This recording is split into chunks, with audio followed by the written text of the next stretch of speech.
John Henry, Chairman of the Committee for the Republic. Tonight's talk is with Jeff Sachs. Jeff graduated a few years behind me at Harvard College and went on to become one of the most celebrated economists of our generation. Jeff is the perfect person to explain how the dollar reserve fiat currency silences political debate over the $1.5 trillion we spend annually on our imperial infrastructure and military adventures abroad. Jeff is passionate in his opposition to our war in Ukraine. I asked him earlier why, and you'll find that very interesting. Indulge me for a moment in an act of political and, why don't we call it, historical imagination. Let's imagine for a moment that we lived in an American republic rather than an American empire. And let's imagine that Congress did its job, as it did more than a century ago when we had the greatest legislature in the history of the world. Our foreign policy then operated inside, not outside the Constitution. Separation of powers was live and well. Congress, and bear with me here, let's imagine that Congress exercised its exclusive constitutional power to declare war. Let's imagine that Congress, rather than the committee, invited Jeff Sachs, to testify on whether to provide Ukraine with massive military assistance. Here's what the debate would sound like, and I'm going to paraphrase the greatest, the deciders of the 19th century. Kentucky Senator Henry Clay insists on United States neutrality. Clay proclaims, "We must never forsake our wise policy of peace except in self-defense. Far better it is for us in the cause of liberty that we keep our lamp burning brightly on our shores as a light to all nations than to hazard its utter extinction on a cross of counterfeit national security." Then, Massachusetts Congressman John Quincy Adams, who entered the White House after his presidency, he entered the House of Representatives, right, which is in the Congress. After his presidency, came back. He was in the Senate, but he was president. Then he came back to the House because Congress was where the decisions were made. Adams said, quote, "I am opposed to the United States becoming a co-belligerent or a belligerent except in response to aggression on our sovereignty that has already broken the peace. We have a spear and a shield, but the motto on our shield is freedom, independence, and peace. We dare not go abroad in search of monsters to destroy. Our national glory would plunge from liberty to force, from the march of the mind to the march of the foot soldier." Now, Illinois Congressman Abraham Lincoln denies that the war in Ukraine warrants the United States abandoning neutrality. Lincoln underscores that we're the safest nation in the history of the world in the following quote, "At what point shall we expect," Lincoln said, "the approach of danger? Shall we expect some military giant to step the ocean and crush us at a blow? Never. All the armies of Europe, Asia, and Africa combined with the treasure of the earth in their military chest, with a Bonaparte as commander, could not by force take a drink from the Ohio or make a track on the Blue Ridge in a trial of 1,000 years. If danger ever reaches us, it must spring among us.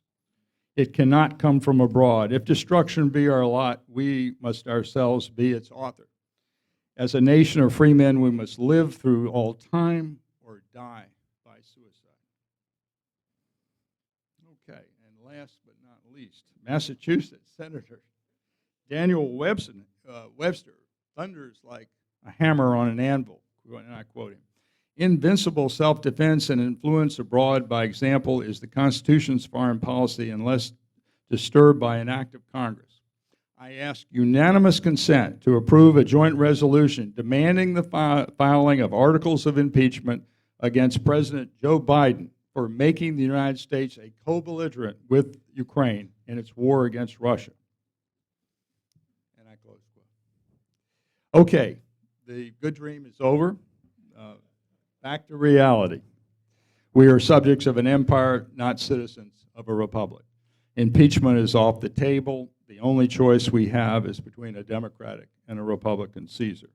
Jeff Sachs isn't called to testify before Congress. Jeff, you win the consolation prize.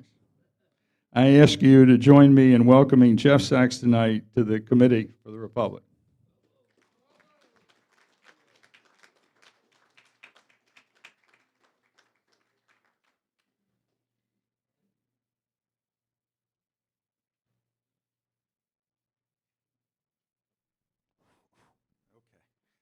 So, good, yes. Let's pretend you're in Congress now. And so we thought we'd try this interview format, start with. And Jeff, why don't you're very passionate about, in your opposition to the Ukraine war. Can you kind of explain that and kind of take us through each of the steps that you think got us to where we are today? And that, I mean, we can start as early in NATO as you want, going through 208, 214, and so forth. First, thanks for having me this evening. And that wonderful quotation of Abraham Lincoln reminded me of a cartoon that some of you may have seen of Uncle Sam with missiles pouring out of his vest and weapons everywhere, and he's on a psychiatrist's couch. And Sigmund Freud is behind him, and Uncle Sam says, I've got 6,000 nuclear weapons. I've got the biggest army. I spend more than 10 times than the next 10 countries combined, and I'm still afraid. What is it, Doc? And he says, you have a military-industrial complex. So... It seems to me that this is what this is about. It's interesting. It's not that we're butting into a Russia-Ukraine war. There would never have been a war but for us. So we created the war. It's not that we're intervening in someone else's war in an unwise way. We made the war. And we made the war very clearly, very obviously. For me, it goes back 35 years, actually, because I was involved in the end days of the Soviet Union and the early days of the post-communist governments in Eastern Europe and in the former Soviet Union. And I knew Gorbachev and Yeltsin, President Kuchma of Ukraine, and so on. There was no idea at the time other than we just want to be normal. We've gotten past the 75 years of this nightmare. We're in trouble. We've got a financial crisis. We're broke. We've got a broken economy. But we want to just be normal. This is what Yeltsin said to me, to my face, many times. President Gorbachev, in my mind, was a truly great, decent statesman who just wanted to end this terrible period. And we could not take yes for an answer. We could not accept the idea of peace and normalcy. And I had a little glimpse of it as a young economist. I knew something about financial crises and how to end them. And I had had some success in doing that in some other countries. So the government of Poland in 1989 asked me to come and help. And I said, by the way, I can't really help. Lech Wałęsa's my hero. You know, he's under house arrest, so I can't really help you. But if anything changes, let me know. And literally, the guy from the embassy called me back in 30 days. Well, we're about to sign an agreement to legalize solidarity and so forth. So I arrived in Poland in April 4th, 1989, and said I would advise the government and Solidarity together about this debt crisis. I won't belabor the whole point, but in those days, everything I recommended about how to overcome the financial crisis was adopted by the U.S. government immediately. It was actually, I was a kid, and it was a little impressive for me. One day I called up Bob Dole, Senator Dole, who was the majority leader in September 1989, and I said, they really need some foreign exchange reserves to stabilize the currency. They need $1 billion. And I had typed up literally one-page proposal that morning. Could I come to see you, Senator? And he said, come in. It was 9 a.m., and I showed it to him. He said, okay, do you think this is right? And I said, it is. He said, could you come back in an hour? I came back in an hour, and who was there? General Scowcroft. Yes, not bad. So I explained, General Scowcroft said, what do you have in mind, Professor Sachs? And I gave him the page, and he looked at it. He said, do you think this will work? And I said, this will stabilize their currency. And Senator Dole led me out of the room and said, call back in the evening. And at 5 o'clock, I called Senator again. He said, tell your friends that they have their $1 billion. It was from morning till night, from 8 a.m. typing up something till 5 p.m. getting the $1 billion for what became called the Currency Stabilization Fund. The reason I mention it is fast forward a couple of years when the Russian economy was in a similar state of collapse, and I made a similar recommendation. And they said, are you crazy? And I said, but it worked there. And Larry Eagleberger said, Jeff, just as a friend, you don't have a chance. And I'm a little stubborn, so I didn't believe him. And I didn't have a chance. I didn't really understand why, because I was giving good advice, and the advice had actually proven itself 2 years before, so it wasn't hypothetical.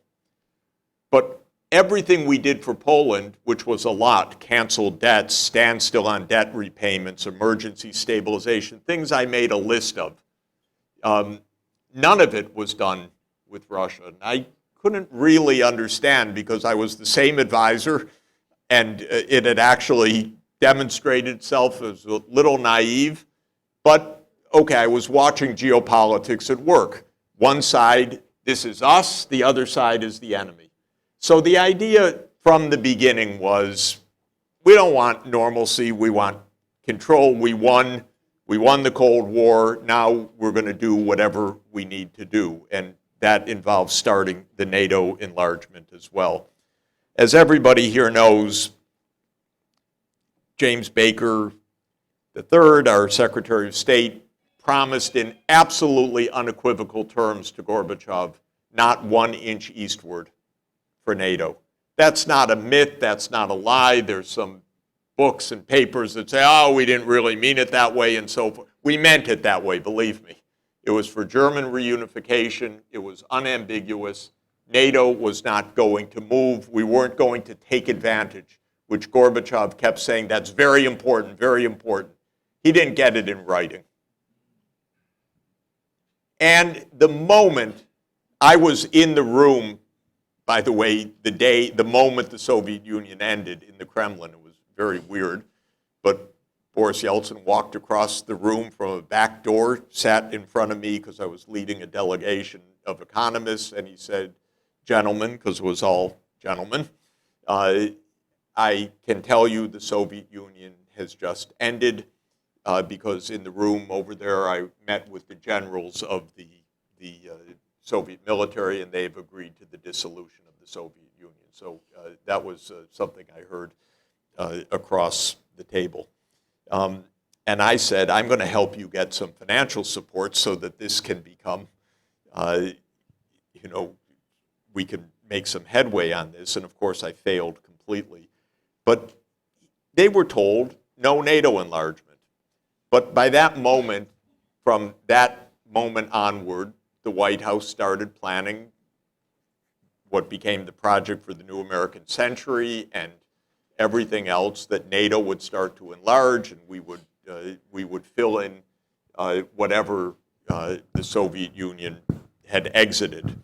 And we know now from 1992 onward the planning started, and then Clinton, who was not our most consequential thinker or strategist, kind of rolled with it and agreed with the NATO enlargement. And we know how many diplomats, senior diplomats in the U.S. were aghast at this, not only because it was a direct violation of what we promised, but it was completely provocative. And our most senior historian statesman, George Kennan, famously said, well, this is absolutely wrong. It's going to start us on the path of a new Cold War.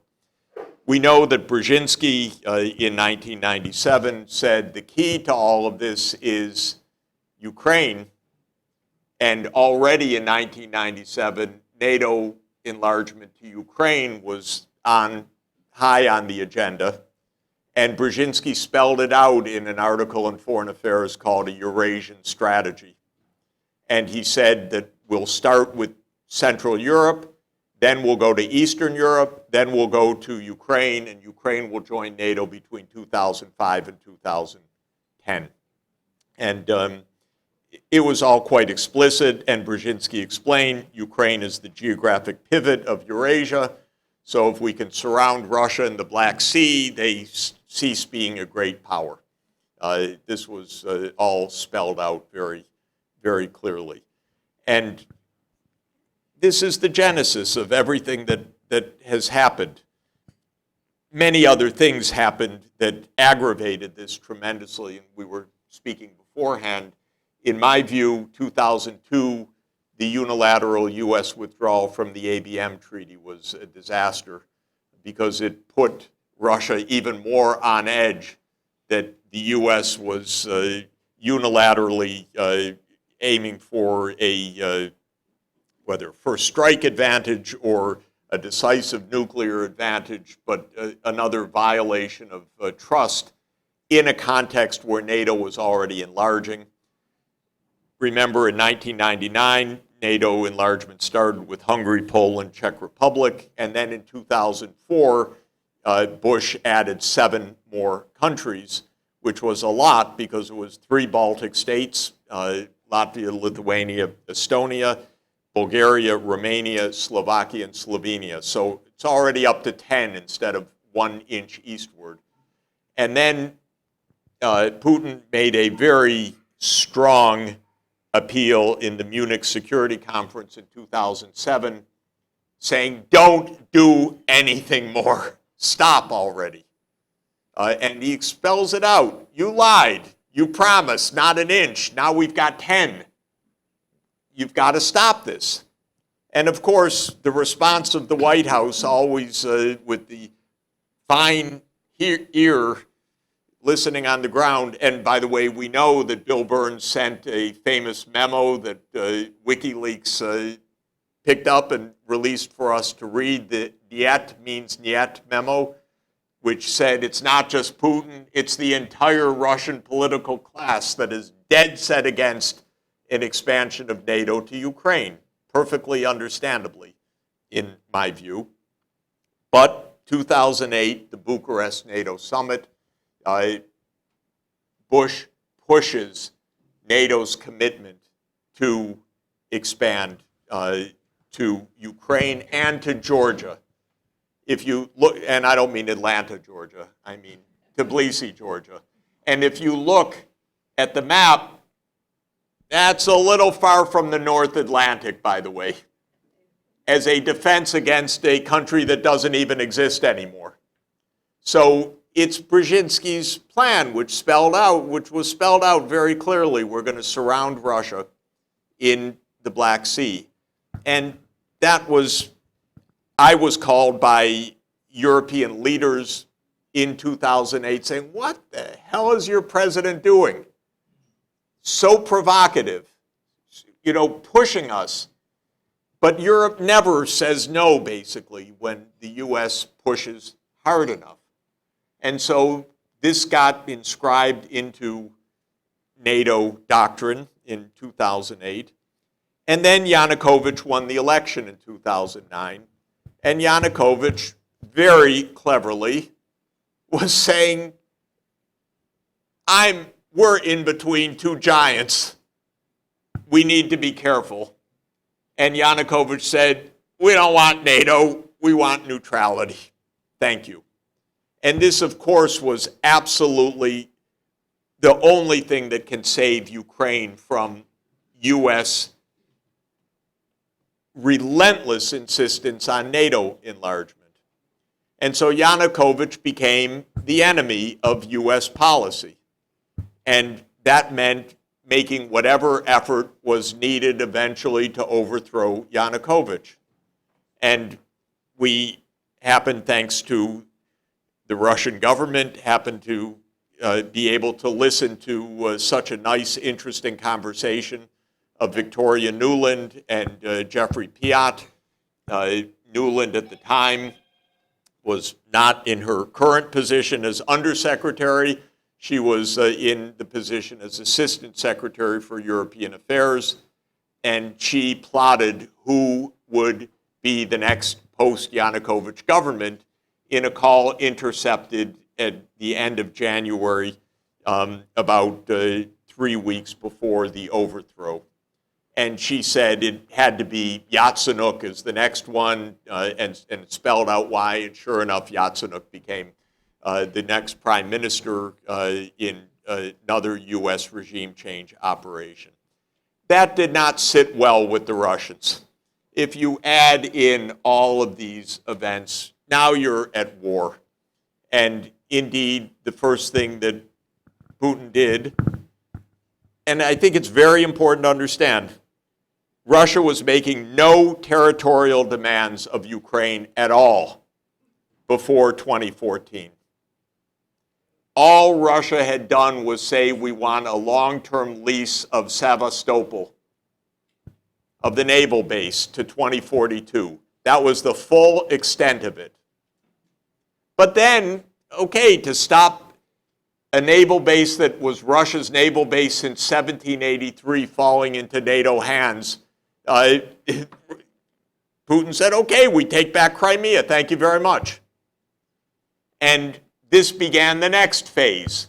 So when you read our history, by the way, quote, our history is according to the New York Times or the Washington Post or whatever other fantasy news you want, it always starts with, then he took Crimea. It doesn't start with Yanukovych's overthrow, which is, and by the way, I happen to see, weirdly enough, some of the American engagement in the overthrow close up. I won't go into that now. We could talk about it later. But yeah, that was an American regime change operation. So then came Crimea, then came the Donbass, and Putin pushed for Minsk I, then Minsk II, which not only was sane for autonomy for the Russian-speaking regions of eastern Ukraine, but it was voted 15-0 by the UN Security Council. And we know that the US view was, don't worry about it, you don't have to do that. And so we told the Ukrainians, okay, you signed it, don't worry, you just keep going ahead to reclaim the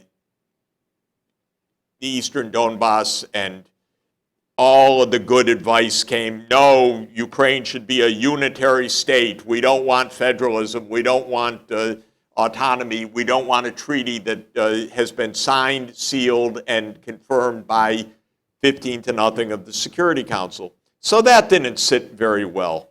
And thousands of people died in eastern Ukraine in the years up to 2021. Then comes Biden. And everything gets worse, actually, strangely enough, because Biden basically doubles down on all of this. And one thing that's interesting for me, in the 2014 call of Newland and Piot, Biden shows up in that call that he's going to do an attaboy to confirm the new government and make everybody happy. So he's already part of this story from 2014, the regime change and the coup, because Newland says, I'm talking to Sullivan, he's got his boss involved, everything will be fine. So this is a story that goes back quite a ways. And for me, the last chance to head off war was in December 2021. Putin puts on the table an absolutely plausible document, a Russia-US security agreement draft, and says we need to negotiate over this. And the core of it is two things. The core of it is no more NATO enlargement, and we are going to discuss missile placements in Eastern Europe. Those are the two things. I thought both of those are pretty damn reasonable, actually. So I called the White House. Last time they would talk to me, last time that I've had any direct interchange, but I had a long talk, not with the president, but with senior advisor, that why don't you negotiate this and head off a war? Oh, don't worry, there won't be a war. I said, I think you should negotiate this. This is serious, this is real. Well, we know that in January 2022, the US gave a formal response. NATO enlargement is none of your business. That's formal NATO doctrine, by the way, that no third country has any interest at all and any right to have an interest between NATO and a prospective member. How absurd can this be? But that is the absurdity that we operate under. And it's very interesting to read the minutes of the Russian Security Council meeting of February 21st, 2022, which is online, where President Putin calls on each of the senior officials to come up to date, and he calls on Lavrov, and Lavrov says, we have a formal response from the Americans that there's nothing to negotiate, that we've made no progress, there's absolutely no prospect of any negotiation at all. So then the special military operation starts on the 24th. And ladies and gentlemen, it's really important to remember, before February 2014, no territorial demands. Then Crimea, but no territorial demands over the Donbass. As late as January 2022, all that Russia was asking for was the Minsk II agreement to be implemented. That we said no. Then in February, the Duma recognizes the independence of Lugansk and Donetsk. So that's the next step, not annexation, which comes in September. And what was the point of the special military operation? As we say, oh, it was to conquer Ukraine. No. The point absolutely clearly was to get Ukraine to negotiate neutrality, which Zelensky said 3 days afterwards on February 27th, okay, we could talk about neutrality. And in early March, negotiations actually begin. And in fact, I know the backstory to it because I've been briefed in detail of the backstory by many of the participants. But Ukraine, that was the last sane moment of the leadership. they said we can have neutrality, and the Russians said, can you put something in writing? They put something in writing. It went to Putin. President Putin said, okay, put this into a draft. And they started negotiating with the Turkey as a mediator in Ankara. And I went to Ankara to talk to the mediators at length about this. And this nearly reached an agreement about to be signed. Also, Naftali Bennett explained that in a long, weird interview that he gave, a 5-hour interview, but he spelled this out. And as it was explained to me by many of the parties in this, one day the Ukrainians come and say, we're no more negotiation. And we know now that that's because the Americans stepped in and said, no, we will not back you to negotiate neutrality, because the whole project was NATO enlargement. That's the project.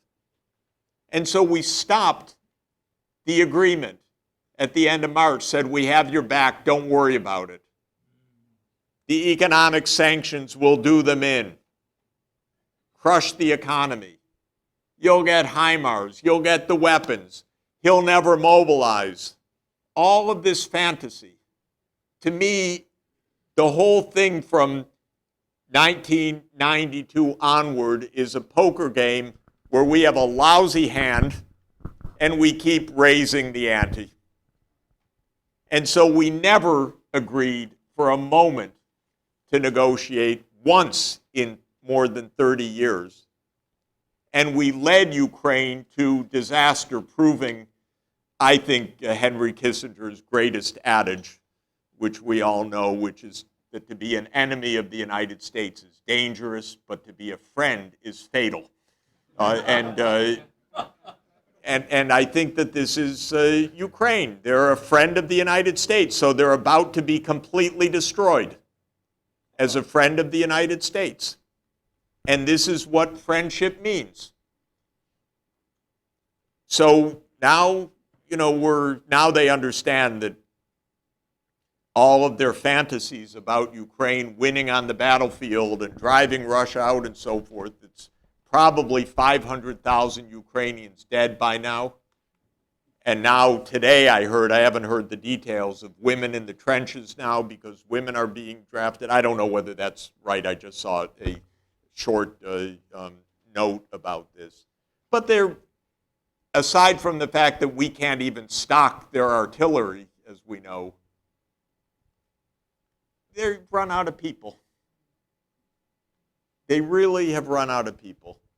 And we're at a complete dead end, and this administration is obviously incapable of one moment of real foreign policy or diplomacy. And as far as I know, I don't think Biden has spoken to Putin for one moment since February 24th, 2022. There is no diplomacy. And they have no strategy and no plan except to completely, totally wreck Ukraine. And that's where we are today. Jeff, I have a question, and that is, NATO enlargement requires a treaty amendment that the Senate has to confirm by a 2/3 vote. Did you ever think about asking any senator to call a hearing and have you express doubts about voting in these additional NATO members? And then the second one related is, also, when the Soviet Union dissolved, making NATO at least superfluous, if it wasn't superfluous at the start, has anyone thought the way in which you can convince Russia that we're not antagonistic is, at least for the United States, to leave NATO, which can be done by a congressional enactment, which happened in 1798. Statutes supersede treaties. Was that ever on the agenda? I don't know about you, and I don't live in Washington, and I don't want to brag about it too much. But I haven't heard a moment of sane debate about any of this in Congress. And I tried to reach out to senators that I know, and they wouldn't even talk to me about this for the last 2 years. So I don't see any attempt, not in the Democrats at all, and the only one I know who is sane about this is Rand Paul, who tries to generate a debate and can't get a debate because no one wants to talk about this. So I don't know of any hearings. I write a lot about this. I speak about it. I know a lot of congressmen and senators, and nobody wants to talk. Actually, there's one that corresponds with me. His main interest, in my view, is that he wants to continue. He just wants to know, if NATO doesn't expand, can we still sell weapons? That seems to be his main concern. I think there really is the idea that we got a lot of business to do. I don't think it's a small thing, actually, for some part of this Congress. You notice that Mike Rogers plays his role with each speaker, making sure that they understand the concerns of the Armed Services Committee and so forth. So there's business here. And when we heard Biden's obscene, talk a couple of weeks ago, he made sure that we understand that the Patriots are produced in Arizona, and this one's produced here, and this one's produced here, and this one's produced here. So that's part of it. But I've not heard any of that discussion, and I don't recall. I was, on the economics beat, so they weren't asking me. But I don't recall anyone proposing that we would pull out of NATO. What was on the table was that NATO wouldn't enlarge. And that was a real issue as late as 1995, because we know that Bill Perry was aghast when Madeleine Albright and Richard Holbrooke started to stuff this down the defense secretary's throat, and Perry's saying, but we're just starting to make some normal relations with the Russians. And he was completely stuffed, and he says in his memoirs that he thought about resigning. He didn't know whether to resign or not. So that was the last debate about this that I know. It's not incidental that the enlarged NATO committee was headed by Lockheed, the chief lobbyist, organized the committee. So this has been a game for a long time. Biden's been part of that game from the start. There's a video which you may have seen of him in 1997 saying, NATO enlargement's fine. Now we shouldn't go all the way to the Baltics because that may make the Russians upset. But he was very much for NATO enlargement at the beginning, because he's been definitely part of the MIC for his whole career. So I don't know of any serious foreign policy debate on anything in Congress. I mean, I just haven't seen any foreign policy debate on any single issue of any substance for years. Congress is dead on this. Right. So where do you think Ukraine's going? What's going to? Do you have I know it's just a crystal ball, but what do you think is going to happen? Russia has a very significant military advantage now, obviously, and they're going to continue fighting until Biden picks up the phone and says, okay, I get the point, NATO's not going to enlarge. And then, if that ever happens, then there's actually going to be some kind of agreement reached. Until then, Russia's just going to keep advancing and killing a lot of Ukrainians, possibly taking Odessa. I don't know, but there's nothing that's going to stop Russia from this, because from the Russian point of view, every day they hear that NATO is still intending to do this. So they can't stop. There's not going to be a ceasefire on this basis. This is a war over an issue. This is a classic von Clausewitz point that this is politics with other means. And the politics here is about the United States and Russia and security. That's what this is about. And the United States won't acknowledge that most basic truth.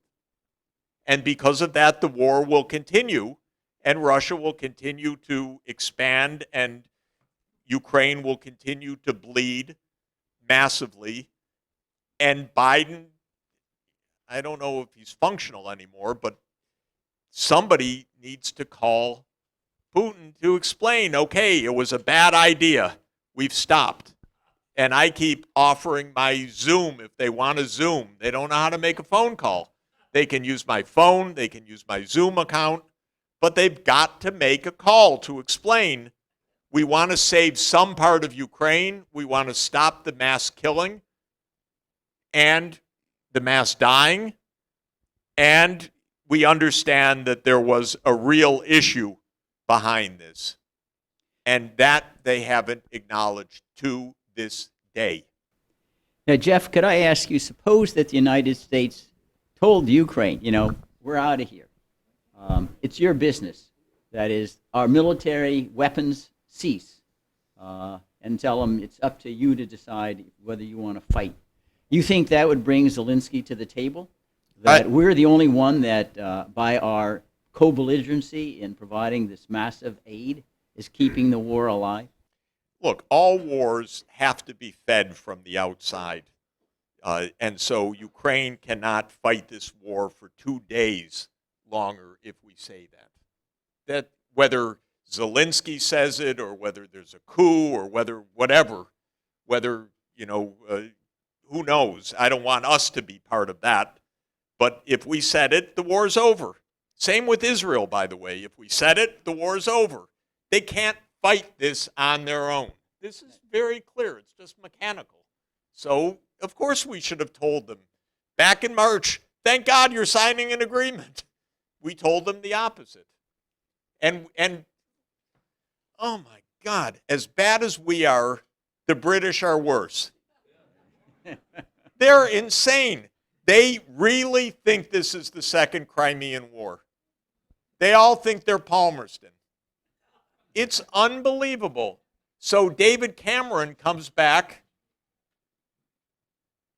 as the foreign secretary. What's the first thing he does? The first day is fly to Kiev. Yesterday. It's unbelievable to say we have your back. They can't even defend London, much less Kiev. They have nothing. But they love the glory of the Crimean War. And that's the first thing they do with all the problems they have. With an economy in crisis, they can't keep the National Health Service going. They can't do anything right now. But the first day he goes to Ukraine. So this is how far we are from reality. Yeah. Now, you remember during the Vietnam War, we had this idea, the domino theory, if somehow Vietnam went communist, the whole world would go communist and democracy would be over. I was saying that during the Vietnam War, we had this domino theory. I guess it started in the 50s with Dien Bien Phu, that if Vietnam ever went communist, the whole world would go communist, all the credibility of the United States would be crushed, and it would be the end of the free world. Now, it's been said in Ukraine, the same, that if we aren't there to defend Ukraine and Putin gets anything out of it, that is the end of any democracy in the entire world, and everything will go to heck in a handbasket. It's the same thing that Anthony Eden said about Nasser in '56 when we kicked Britain, France, and Israel out of Suez. He was a little bit wrong, more than a little bit wrong.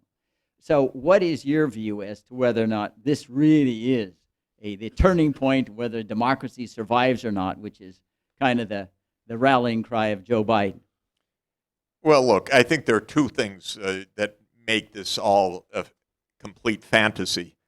One is the idea that this war started as an unprovoked war of Putin invading Ukraine. I just spent, I hope, a useful period to explain it's the opposite of that. There would never have been a war but for us. So how are we saving anything if we cause the war? The whole idea is crazy. We made this war. We made it over a 30-year period, but it accelerated from 2002, 2008, 2014, 2021. We made this. So, no, there's no spillover in that way other than perhaps some sanity. But the second thing that's even worse, and we have grown-ups in this city, grown-ups by physical age, saying literally the reason we need to fight is to show China how strong we are. Oh, Xi Jinping is shaking in his boots from this. Oh, you saw how afraid he was yesterday. This is actually, and by the way, Naftali Bennett, in that explanation when he was describing how he was an informal mediator, and he said we were on the 7th draft and it was about to be signed, and then the U.S. stopped it. He says they stopped it. And he says, he explains, you cannot make this up, ladies and gentlemen. Bennett says, I'm Prime Minister of Israel. I don't get into that. I can't judge. But they thought they had to do it to show China. This is insane. No, really. This is not proving anything to China. It's the opposite. It's just showing weirdness, weakening any capacity the U.S. has in a literal sense of running out of stockpiles, running out of weapons. We don't even have 155 millimeter shells anymore.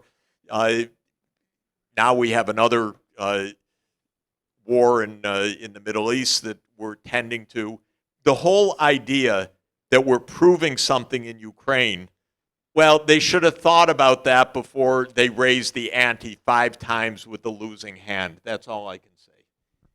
So, shall we get into the war now in Israel, Palestine? What are your views on that? I asked him what his views are on the current war against Hamas with Israel, and we've moved from being a co-belligerent to a belligerent now without a declaration of war. What do you make about that? Just in shorthand, I think we should start. We're November 16th, so it's I think 6 weeks ago that Jake Sullivan said the Middle East is the quietest that it's been in 2 decades.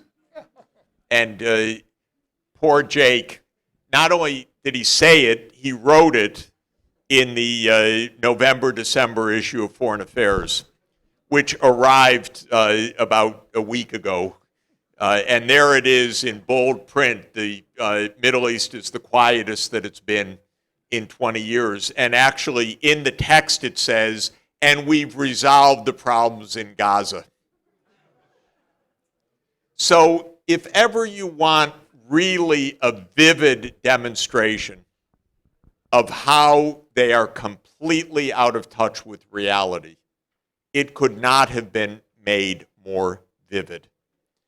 And if you go back to an enormous amount of evidence, the evidence of the seething discontent in Gaza, AKA the world's largest open-air prison, could have been noted very easily. Everybody knew it. But the idea of the United States was, in the usual way, we make the reality we want. And so we'll make peace between Israel and the Kingdom of Saudi Arabia and leave the Palestinian issue aside. Another fantasy, by the way, completely. No way that was going to happen, period. No way. But they cannot listen to anybody. This is really a serious problem of American foreign policy, which is you only show your strength by proving that you're deaf. Because if you listen to someone else, that's appeasement to even hear them. And so this whole thing is, in my view, a terrible blunder. It's very hard to have a two-state solution right now, but it's the only solution, by the way. Absolutely. I went to Israel my first time in 1972, and so 50 years ago, 51 years ago, and already the famous Salon plan was being implemented, and it was explained to me that we'll put settlers in all the key places in the West Bank, and this will put facts on the ground. And they were so proud, I remember in 1972, about facts on the ground, facts on the ground. I probably heard it 20 times in that trip. Okay, you put facts on the ground long enough, you make such a mess for yourself that you've destroyed any chance of peace. But even so, without going into a long story, we've had innumerable resolutions in the Security Council and the General Assembly, innumerable statements by the Arab League, innumerable statements by the Organization of Islamic Cooperation for a two-state solution, which I favor. It's harder now. I wish there weren't 600,000 settlers in the West Bank and East Jerusalem. Now, the Israelis won't have it. Not this government, so I want to impose it. How can it be imposed? It can be imposed by the UN Security Council, which under Chapter 7 has the authority to keep the global peace and can put sanctions and other measures on for those who violate Security Council. There's only one country standing between a two-state solution and the current disaster, and that's the United States. The only one. Because if you count the votes in the world of the 193 UN member states, it's actually 191 to 2 right now. And even in the United States, what we're discovering, and the politicians are shocked by it, and the university administrators are shocked by it, is the younger generation is not on board with this unqualified, unconditional support of Israel. Quite the contrary. So this country is really divided, and it's divided generationally, and it's divided by other reasons. But Israel has Netanyahu is a disaster from beginning to end. He should have resigned October 7th and taken responsibility for what was a massive security failure. They were warned. The Egyptians tried to warn them. He's a disaster, so he has to go. Maybe some Israelis would say, okay, we accept we have to do something different. I don't know. But to my mind, this has nothing to do with Israel-Palestine negotiations. Because Israel and Palestine have tried to negotiate, or they haven't tried, but they've negotiated for 50 years. And hardliners on both sides have blown it up for 50 years. And now the hardliners are in government in Israel, so it's worse. And every day, the statements that are coming out of the Israeli cabinet are tantamount to intent to genocide, as many people are pointing out, because the vulgarity of it is absolutely shocking.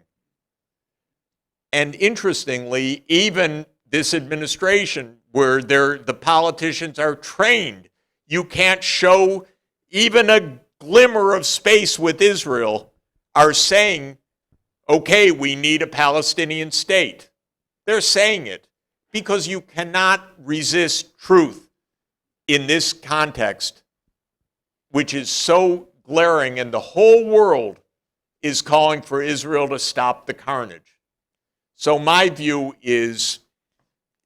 own view is that the UN Security Council needs to vote this, and if it's 14-1 with the U.S. vetoing it, the next month it'll be 15-0, because we can't resist being the only one standing in front of even what we say is needed.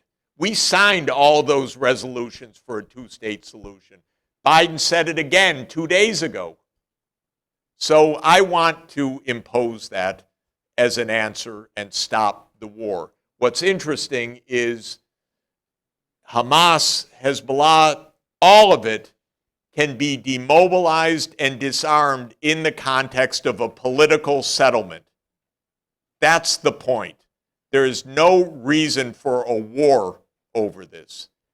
All this war is about, to refer to von Clausewitz again, is to avoid a Palestinian state. That is not a reason to have a war.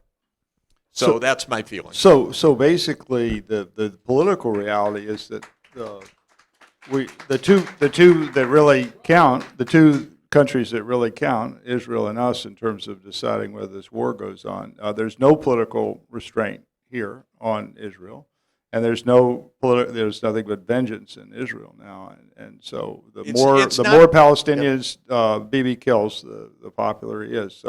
So we have no restraint in either country, which are going to decide how long this goes on. So where does this? We're going to have a Salon in December 20th. We'll have a whole Salon on this. But by then, how many? We're over 20,000, 20 to 1 now.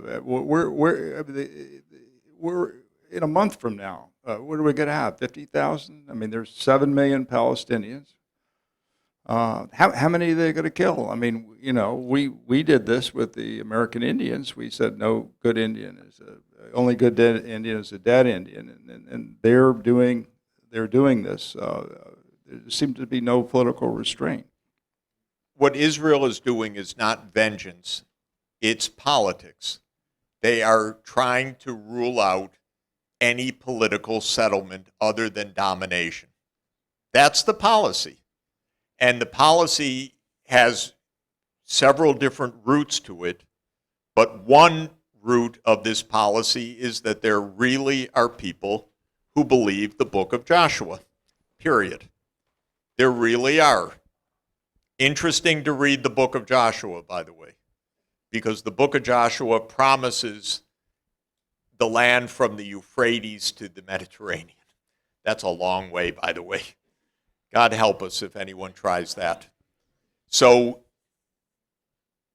this is a real problem, and the real solution in the interest of Israel's survival is to impose a stop to this, period. If you like Israel, impose an end to this now, because we're going to have 191 countries completely opposed. And this country is going to be absolutely majority anti-Israel within a month. And already the opinion poll yesterday showed that if asked, do you side with with Israel, or should we be neutral in this? I don't remember exactly the words in yesterday's poll. I think it's Reuters Ipsos poll. Was 32% side with Israel and 41% neutral or neutral mediator, or something like that. I'm paraphrasing, so I may have it not quite. But it was a huge shift from just 4 weeks ago. You cannot watch hospitals being bombed, thousands of people being killed, and not have a change of politics of the public. Of course, we don't have any public input to foreign policy, usually. That's what happened in this country. We're completely without any explanation or public input to foreign policy. But the public is enraged, and the campuses, by the way, are really enraged. And now the professors are walking out together with the students. So give another week, another 2 weeks. It's going to change here too. This is dreadful. It's horrible what's happening, and horrible for Israel what's happening. So the faster this solution is imposed on those who cannot do it internally, the faster it's going to be better for them too. That's why I am trying in every discussion I have in New York with diplomats to emphasize this point. It's not whether, if you're for Israel, then do it even faster to impose a solution, because what's happening right now is complete destruction of Israel by Netanyahu. Jeff, why, if the opinion is that intense, because there is standing of any country in the world to sue at the present Israel and the United States for genocide in Gaza. The International Court of Justice said that a nation has standing even if it's not the target of the genocide. There are no lawsuits there. It's coming. Don't worry. It's and coming. The second observation, would you agree with Ben Gurion's observation? This is this is decades ago, and he said, if I were Arab, I would never sign a treaty with Israel. You know, we stole their land. We said that God wanted us to have it, but that it's not their God. And so what do you expect?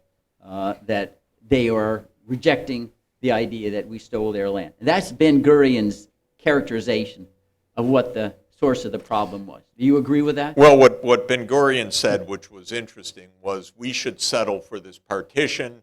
We'll come back later if for more, but take what we can get, be pragmatic, but already part of the idea was, you know, all of this land, at least for some of them, was going to be for Israel. I don't know. But he characterized it as stealing their land.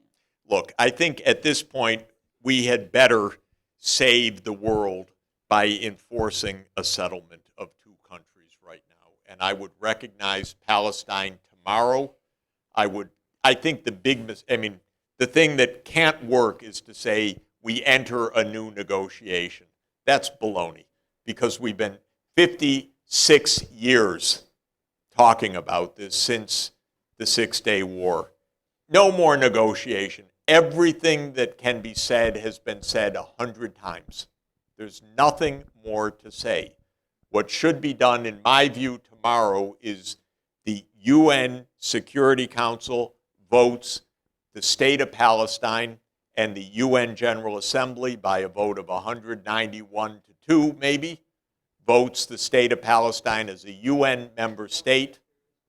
And it's a UN member state with its capital in East Jerusalem and control over the Islamic holy sites. And if you get that done, there will be peace. And the Arab countries have said repeatedly, we want normal relations with Israel. Since 2002, they've said, just have a Palestinian state and we have normal relations and security for all parties. And that's the yes. And they said it again in Riyadh just a few days ago, exactly the same thing. So this, to my mind, is the right answer. So, Jeff, you have two things that I want to make sure that you have a chance to talk about tonight, and we'll open it up. The one is the reserve currency, and the fiat currency, and the fact that we're basically able to finance all this massive, $1.5 trillion a year without tax increases, and so it makes it silences the political debate. You, as an economist, you have you can describe that, but this is something that we keep coming back to. So could you speak to that? Very basically, the U.S. public debt, as you know, has risen from 35% of GDP in the year 2000. This is the debt owed to the public, not including the debt owned by the Federal Reserve. From 35% of GDP in 2000 to 98% of GDP now. And the Congressional Budget Office has a technical projection which says, on current policies, how will this evolve? And the answer is it reaches 190% of GDP by 2052. I have the number slightly unsure, but it's 182% or 190%. In other words, we're on a completely unstable, unacceptable policy. The reason is that we don't fund spending, and we haven't funded these wars since 9/11. So there have been at least $5 trillion direct costs of the wars, and arguably $7 or $8 trillion costs of the wars, not any of which was paid by anything. We don't like taxes in this country. We grew up with John Locke's philosophy put into the Constitution by James Madison, and the idea was protect rich people from having to pay taxes. Okay, so we don't pay taxes. We spend a lot of money. The debt is soaring, and no one wants to do much about it at all. But for a long time, interest rates were near zero, so it looked to be free. Now, you know that that would end when leading economists explain that it will continue forever. So Larry Summers and Jason Furman wrote an article in 2018 or 2019, why interest rates would remain low for the next generation, basically. And that was the signal that it was over. And indeed, it's over. So we're now in a high interest rate environment and probably a rising real interest rate environment. The international role of the dollar definitely facilitated the lower costs of borrowing. That is the exorbitant privilege of the dollar that de Gaulle talked about in the early 1960s. If you are the reserve currency, it means that other countries hold your foreign exchange reserves as their forex reserves. It means that private actors hold your dollars. It means that your $100 bills are widely used and so forth. And it's not, by the way, the dollar is maybe the currency of settlement for 60 or 65% of transactions. It's not 100% of transactions by any means, but it's held at a high level. It's coming to an end. And it's coming to an end for actually three reasons. One is that it was based on an extraordinarily large role of the U.S. economy in the world from 1945. That was very unusual, but we were not only the last one standing in 1945, we were the one that had developed a massive economy during the war, undamaged except for one day, December 7th, 1941. Other than that, it was all building. And so we were the creditor, and we were dominant and technologically dominant, and it was an extraordinarily unusual situation. And gradually it faded away, and with the rise of China in the last 40 years, that accelerated the normal rebalancing of the world. So that's one reason that it's diminishing.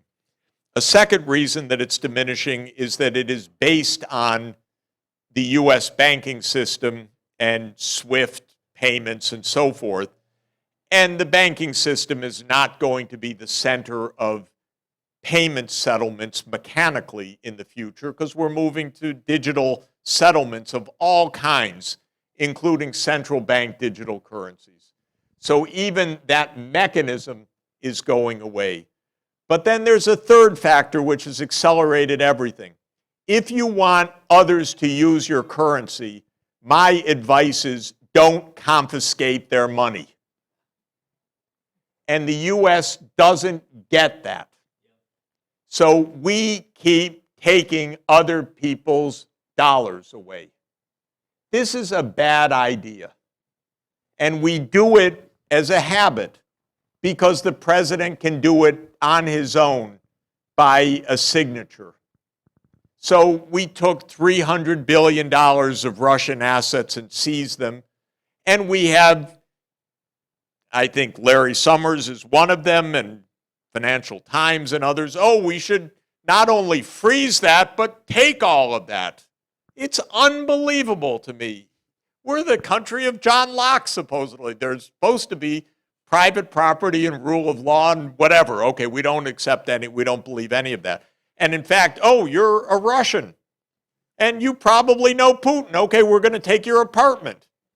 We're going to take your boat. We're going to take your bank account. We're doing this, of course. It's unbelievably stupid. But we're doing that with Venezuela. We decided one day, this was one of our genius foreign policy acts, oh, Maduro, you're no longer president. We like Guaido, you're president now. And so you had foreign exchange reserves. Well, you don't have them anymore. Mr. Guaido, now you have the foreign exchange reserves.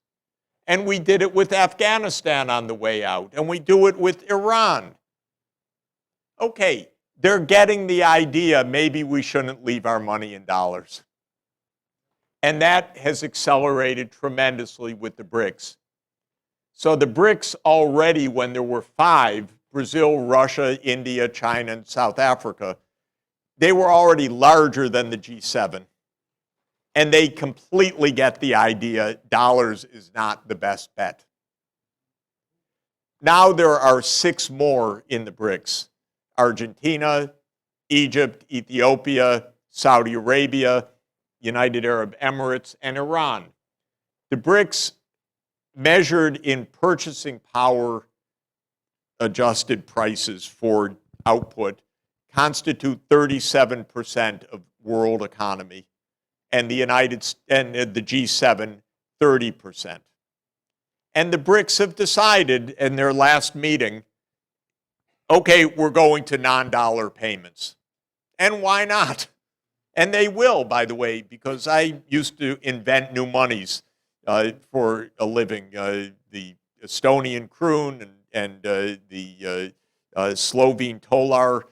And I can tell you, you can make a new money. It takes about a weekend, actually. You have to know a little bit of monetary economics, but you can do that. You don't need dollars to make real economy transactions. So they'll move out of the dollar. So this is going to accelerate. And it means, from every point of view, we'll face more and more of the balance of payments constraints that all other countries face. Higher interest rates, less ease of borrowing, and it doesn't help that we shut down the government or try to shut down the government every other week. So we keep getting our credit ratings knocked down also. And we don't like taxes in this country under any circumstances. Ladies and gentlemen, I know this is a group that also doesn't like taxes, but actually you can't live without taxes. We have to pay our bills. And we're actually not going to end Social Security, and we're not going to end Medicare and so on. I don't think we should, but if you do, it's not going to happen also. And so we have to actually pay our bills in the end. And we don't like that. So our debt is soaring. It's not good for us. Add in another, why don't we have a war with China? That seems to be popular in this town. We could really get the debt boosted to oblivion very quickly. All of this means that this is a rapidly obsolescing bargain, this borrowing on the cheap. It's gone. It doesn't exist anymore. And so it's going to require us to actually think about things as a society that we do want to do and don't want to do. One of the things we shouldn't want to do is to have 800 overseas military bases in 80 countries. This is the most ridiculous, provocative, dangerous, ineffectual policy of all. I think we have 173 countries who have special forces. That's Yeah. why they appear in Mali and Niger and Chad and Yeah. other. But I wanted to observe that, the president is able to freeze all this money, engage in theft, because the Congress, again, they passed the International Emergency Economic Powers Act. It doesn't define economic emergency. President says whatever he wants it to mean. Absolutely. I mean, and I got involved in one situation where he froze the $7 billion in the Afghan central bank account. Then he says that the reason did it is the emergency was because of the humanitarian crisis in Afghanistan. Then, in the same order, he Caused says, by seizing their bank balances. Yeah, right. Then he says that he's setting aside half of the $7 billion to pay the creditors, judgment creditors of the Taliban. Okay, you're relieving them of a $3.5 billion debt, the Taliban, which remains on the terrorist list. But again, I trace it back to Congress again has given away the store. Absolutely. The president does whatever he wants. Absolutely. Congress plays no role at all in foreign policy, at all. And so there's no discussion, no debate, no understanding, and no care at all.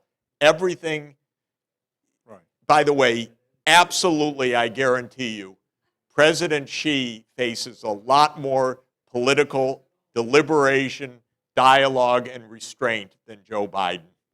So when Joe Biden says that's a dictator, I'll tell you, if you look at how China really works, it's a lot more deliberation, a lot more people involved, a lot more restraint, a lot more collaborative policy making. This policy is made, we don't know exactly who makes it, but it is absolutely not made in public, and it has nothing to do with Congress, and they don't give a damn for some reason that it's in the Constitution that they have. That's why we have a parliament, after all, was to stop the princes from doing this kind of damage.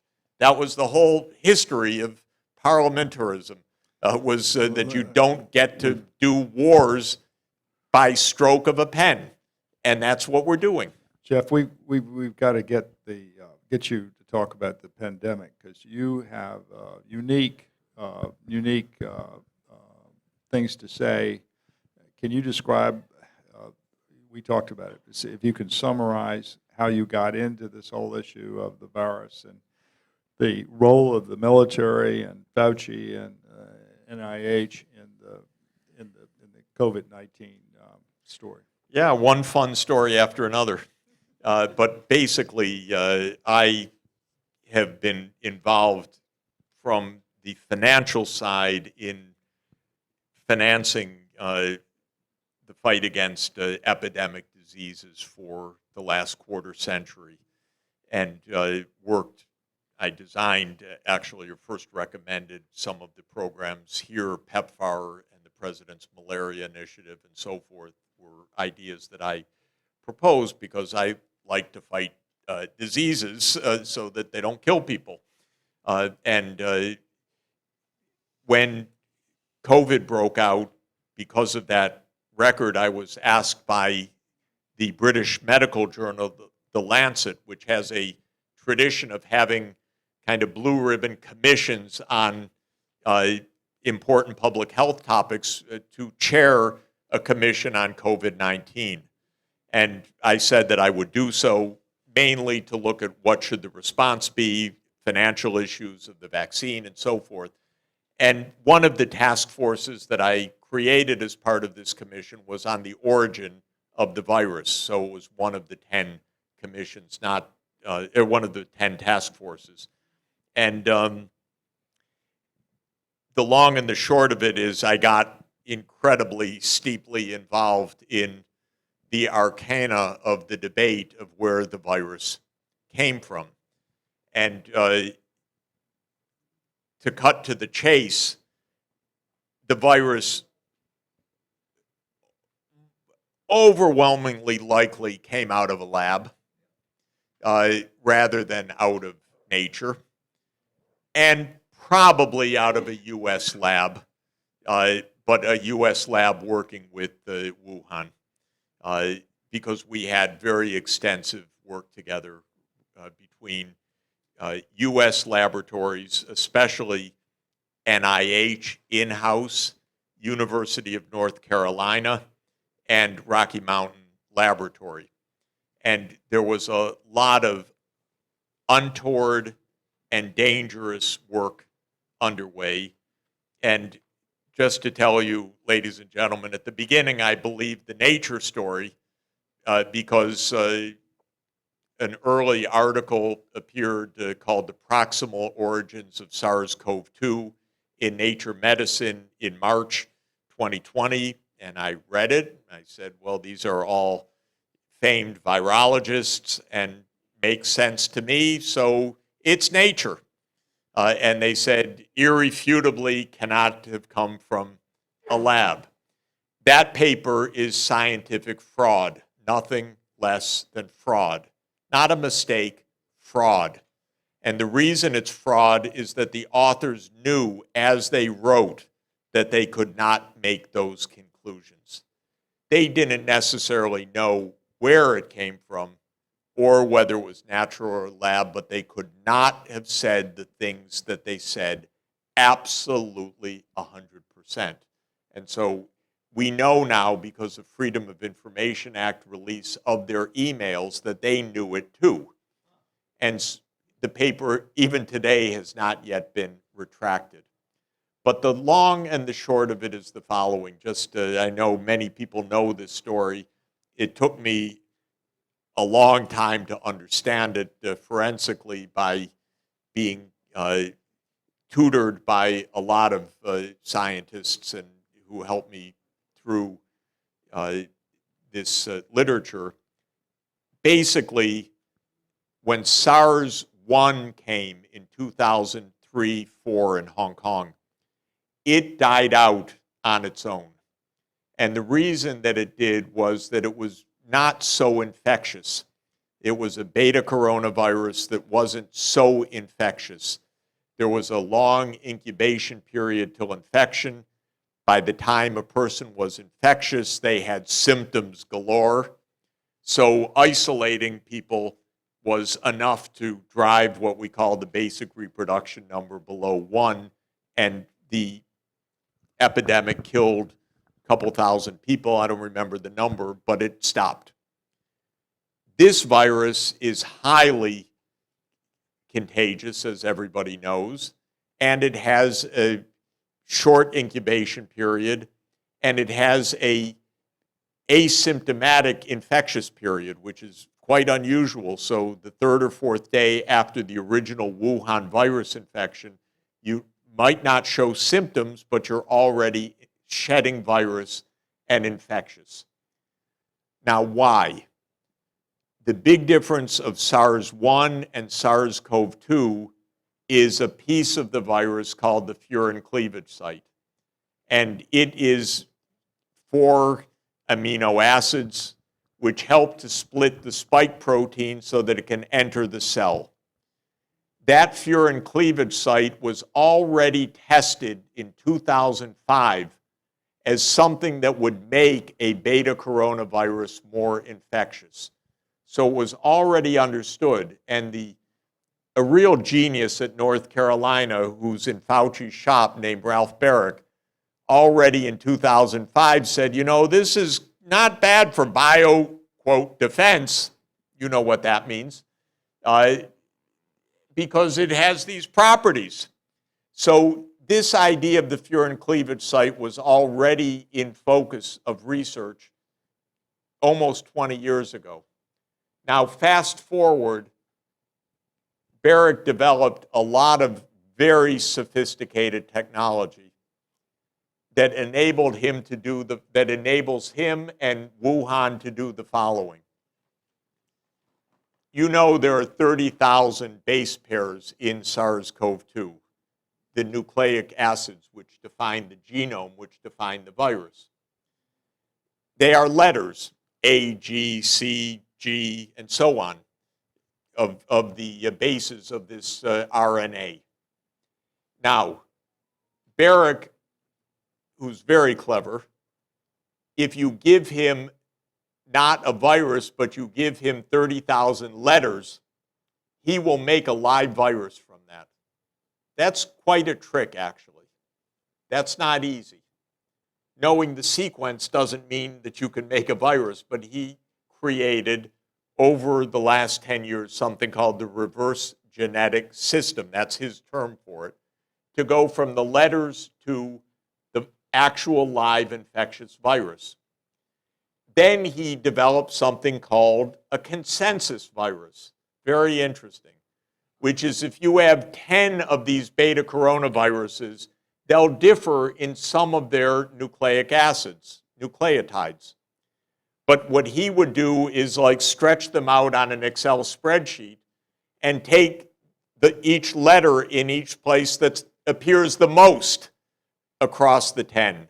And he called that a consensus virus. So he would make a new virus that never appeared in nature that's the consensus of the 10 that were collected. Very clever. The world's leading expert on beta coronaviruses.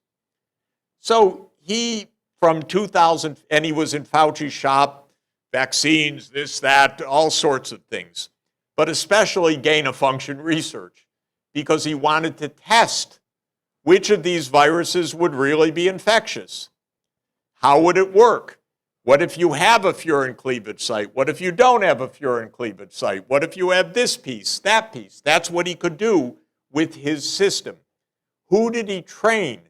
Shi Zhengli, the bat lady is the expression, the one that heads Wuhan Institute of Virology, studied under Barrick. And EcoHealth Alliance is an umbrella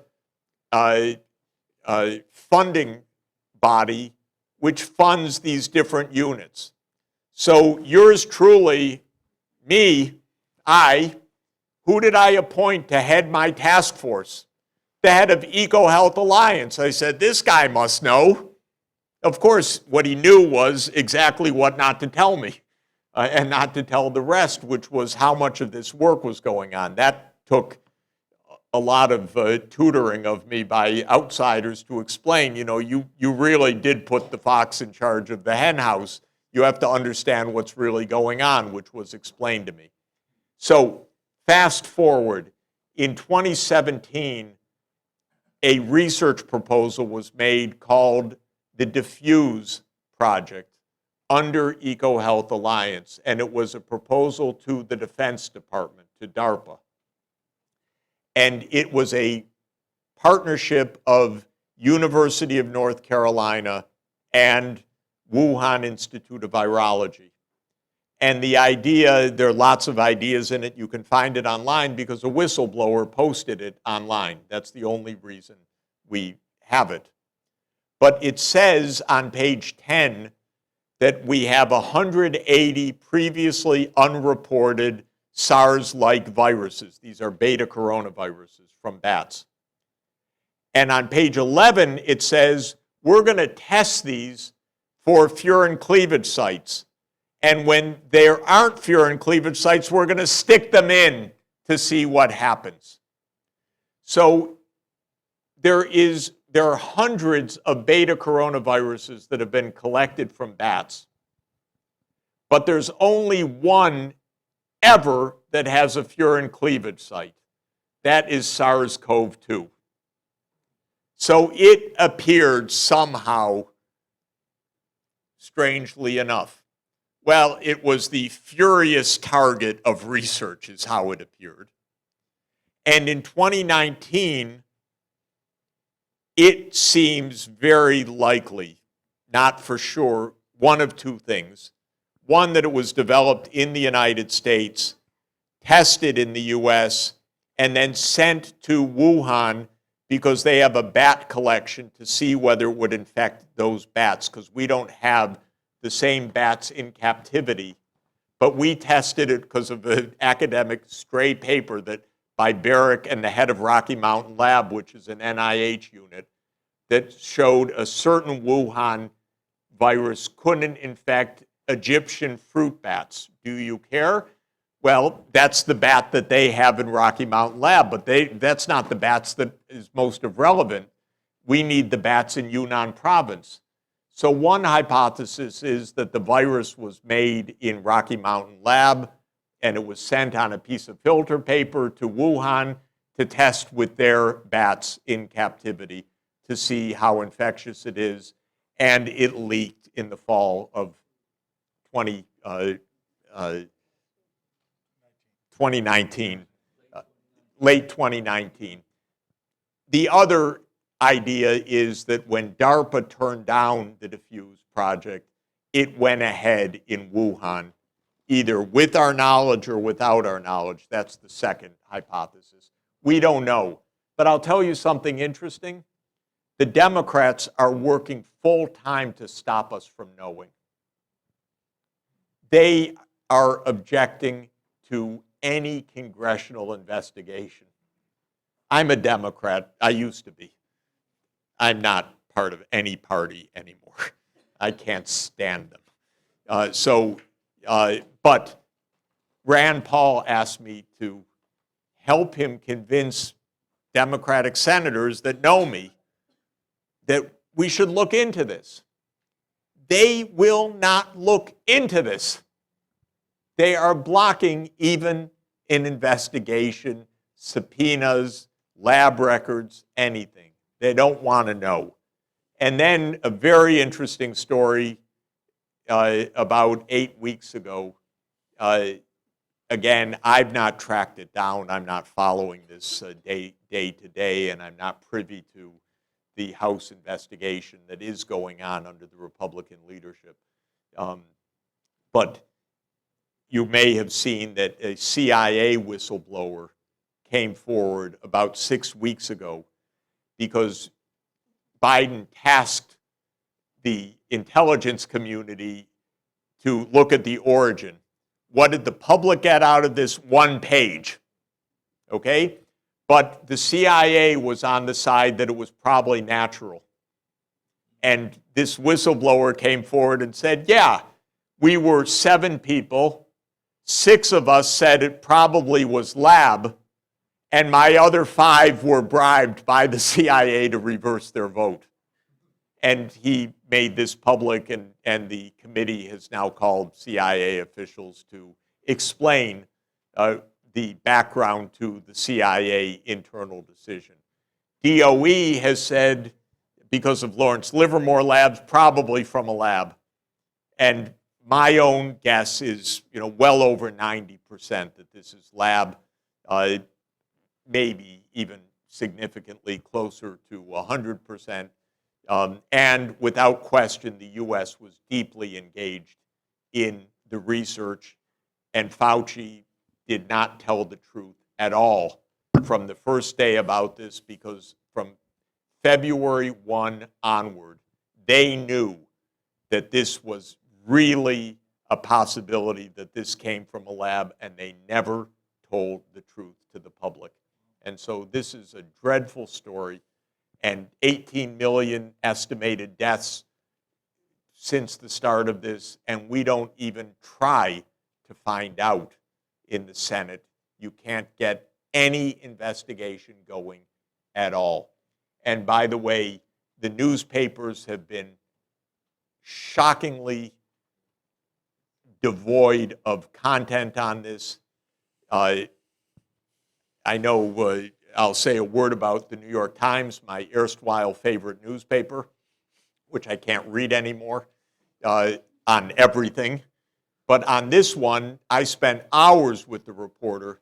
They would not say one word honest about the real basic facts as we know them. And at one point, just a blank out. And then about 6 months ago, another New York Times reporter called me, and I said, okay, I'm going to try again, because he said, we want to look at the story. And so I spent an hour with him. Not a word of that afterwards. So I called another of the scientists who is deeply involved in this, and I complained. I said, I spent an hour with this guy. And he said, Jeff, I spent 5 hours with him yesterday, and not one word. It's phony. Completely phony. They've shut up this story, and it's terrible, because what could be partisan about where a virus came from, for heaven's sake? And the reason it matters is that there is a tremendous amount of ongoing, dangerous work in laboratories around the world, completely outside of any scrutiny at all. It's shocking. There's no system, there's no control, there's no scrutiny, and we can do things with viruses that are terrifying, is what I have learned, and no one is paying a goddamn attention to it. Well, Jeff, we've gone way over our time. You're an amazing citizen. Thank you. And thank you for